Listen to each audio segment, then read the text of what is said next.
Kita ingin berbicara berkaitan dengan Syawal Jimat Belanja ni, dari sudut pengurusan kewangan itu, apa yang perlu dilakukan, sama ada biarkan saja ataupun dilaburkan ke, dan kita ingin bersama dengan Cik Samsudin Kadir, pakar perunding kewangan kita yang saya percaya berada di sekeliling kita je sebenarnya. Ya, betul. Walaupun dengan berlatar belakang yang sangat indah tu. Assalamualaikum, selamat Raya Cik Samsudin. Waalaikumsalam warahmatullahi wabarakatuh. Selamat Hari Raya. Selamat Hari Raya. Cik Samsudin dah masuk kerja ke? Dah masuk kerja dah. Sebenarnya hari raya ketiga dah masuk kerja. Tak tahu hari macam ni. Tak tahu nak buat apa. Sebab tak boleh pergi beraya kan. Okey, adakah Cik Syamsuddin bersetuju yang tahun ni memang penjimatan raya tu luar biasa? Ya, betul. Dia lebih bagus dari segi penjimatan berbanding tahun lepas ya. Sebab tahun lepas ada juga yang terbabas sampai habis 8,000 lebih. Yang itu yang mungkin sesuaikan diri lagi ya. Okey. Jadi maksudnya dengan penjimatan Syawal pada kali ini, mungkin boleh berikan sedikit tips berkaitan dengan apa yang perlu dilakukan ataupun di mana penjimatan tersebut boleh disalurkan dan apa sebenarnya yang boleh kita lakukan dengan perkara tersebut. Silakan. Okey, untuk sambutan raya yang pada tahun ni saya nampak dua lah. Satu yang mana yang tak beli langsung, yang itu penjimatan terlampau banyak yang kita boleh pindahkan lah. Yang satu lagi saya nampak yang beli sepasang pakaian yang tapi tak termasuk kasut sebab tak ada bergambar kat luar rumah kan, semua dalam rumah je. Jadi baju kalau maksudnya baju kalau perempuan baju kurun, lelaki baju Melayu, dan saya tengok gambar pun hanya dipamerkan dalam Facebook dan sebagainya hari pertama saja ya. Jadi maknanya yang mana yang tak beli, ada yang guna lagi yang tahun lepas pun ada.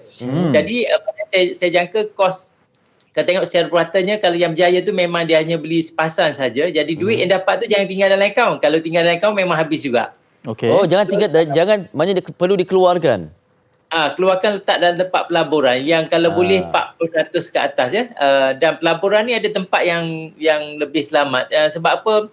Duit penjimatan ni kita boleh buat beli rumah. Sebab saya tengok sekarang ni harga rumah hartanah jatuh mendadak sekarang ni, orang sanggup jual dengan harga yang lebih murah. Jadi salah satu untuk dapat kelayakan dengan bank ni, bank akan tengok berapa banyak saving kita. Yang ni kena ada saving. Bukannya ramai orang tak apa, janji saya tak ada hutang kat kredit hutang itu. Sebenarnya bank akan tengok juga berapa banyak duit kita dalam saving. Sebab itu tabiat kita yang bagus. Okey, jadi itu antaranya lah. Tadi Cik Syamsuddin sebutkan ramai yang muat naik gambar raya pertama je kan. Sebenarnya raya kedua ketiga tu tak boleh sangat sebab nanti kena kecam. Sebenarnya ada je. Ada je. Kita simpan dulu gambar-gambar tu kan.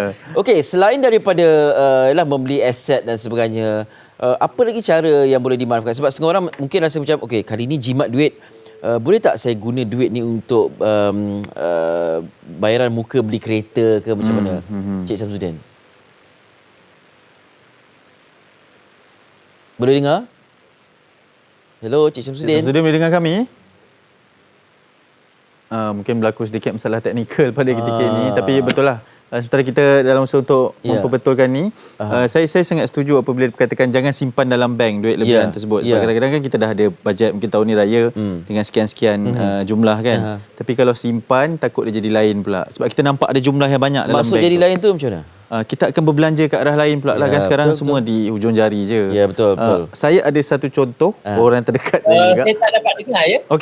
Okey. Sekarang boleh dengar? Cik Syamsuddin boleh dengar?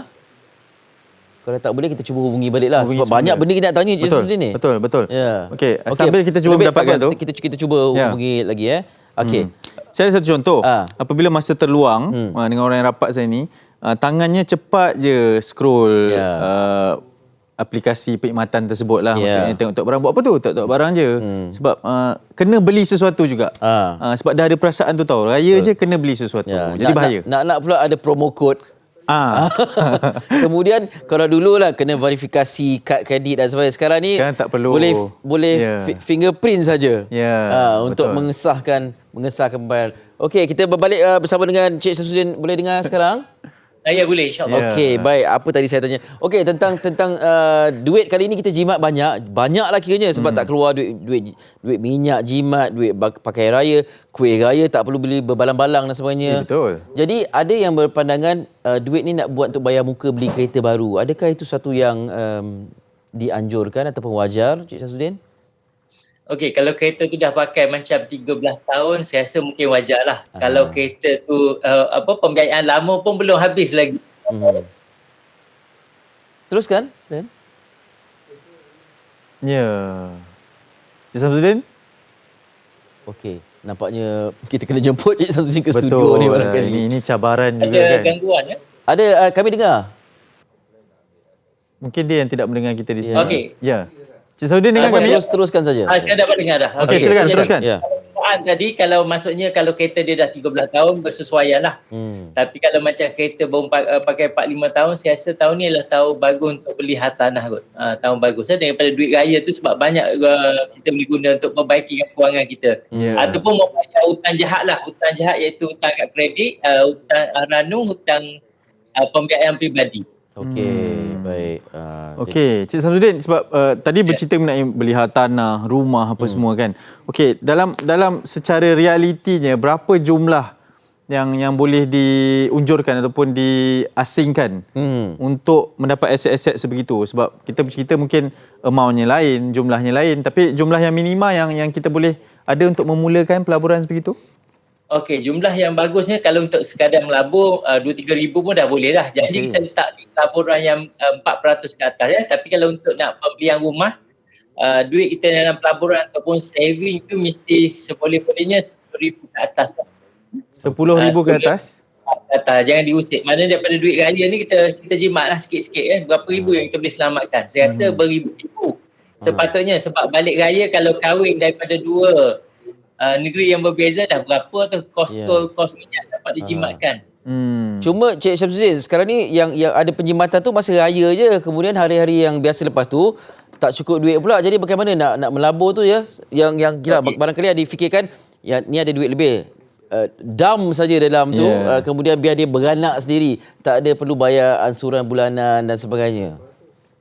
Okey, itu tidakkan yang bagus sebab bagi yang mana yang dah ada hartanah, dia orang boleh dam untuk pelaburan. Jadi dia boleh gunakan tu untuk dividen gunakan dividen tahun depan. Contohnya pelaburan yang bagi dividen bulan 12, Januari dia dah boleh gunakan duit untuk kos-kos tahun depan lah insya-Allah. Ya. Jadi apakah sebenarnya realiti keadaan ekonomi kita sekarang melalui analisis ataupun pembacaan Cik Samsudin setakat ini selepas PKP-nya dengan rayanya? Bagaimana? Okey, dia ada saya tengok 2-3 kategori lah yang tak terjejas, terutamanya penyewa awam dengan GSC lah, yang mana yang masih ada gaji, ada bonus raya lagi, yang itu memang tak terjejas. Mana terjejas ni jika ada family member kena COVID je, itu terjejas. Selain pada tu adalah GSC yang mana yang dah buang pekerja ke ataupun swasta lah, yang mana yang mungkin bonus tak ada, selalu ada bonus untuk raya, bonus pun dah tak ada. Dan gaji pun dah dipotong sebab apabila bekerja di rumah ni banyak majikan suruh potong gaji contoh, kalau dia kira 15 hari kerja, 15 hari tak bekerja, 50%. Yang itu terjejas. Dan keduanya yang peniaga-peniaga kecil lah, yang tidak boleh berniaga ketika ini dan yang dibuang kerja. Jadi yang itu terjejas sangatlah. Okey. Jadi kepada kita yang berada dalam kategori mencabar ni yang berisiko adanya pemberhentian kerja dan sebagainya, kalau misalnya kata tidak mahu melabur, sebab kalau melabur ni duit tu kita tak boleh pakai bila kita perlukan. Betul. Kan? Adakah kalau kita buat keputusan untuk kita nak pegang dulu untuk hari-hari kita tak tahu apa yang akan berlaku ni, adakah itu wajar ataupun peruntukkanlah sedikit untuk dilaburkan? Saya cadangkan mahu tak mahu cuba peruntukkan juga sedikit, tapi yang walaupun yang tidak mahu dibelanjakan tu letak dalam akaun lain, jangan letak dalam akaun gaji kita. Okey.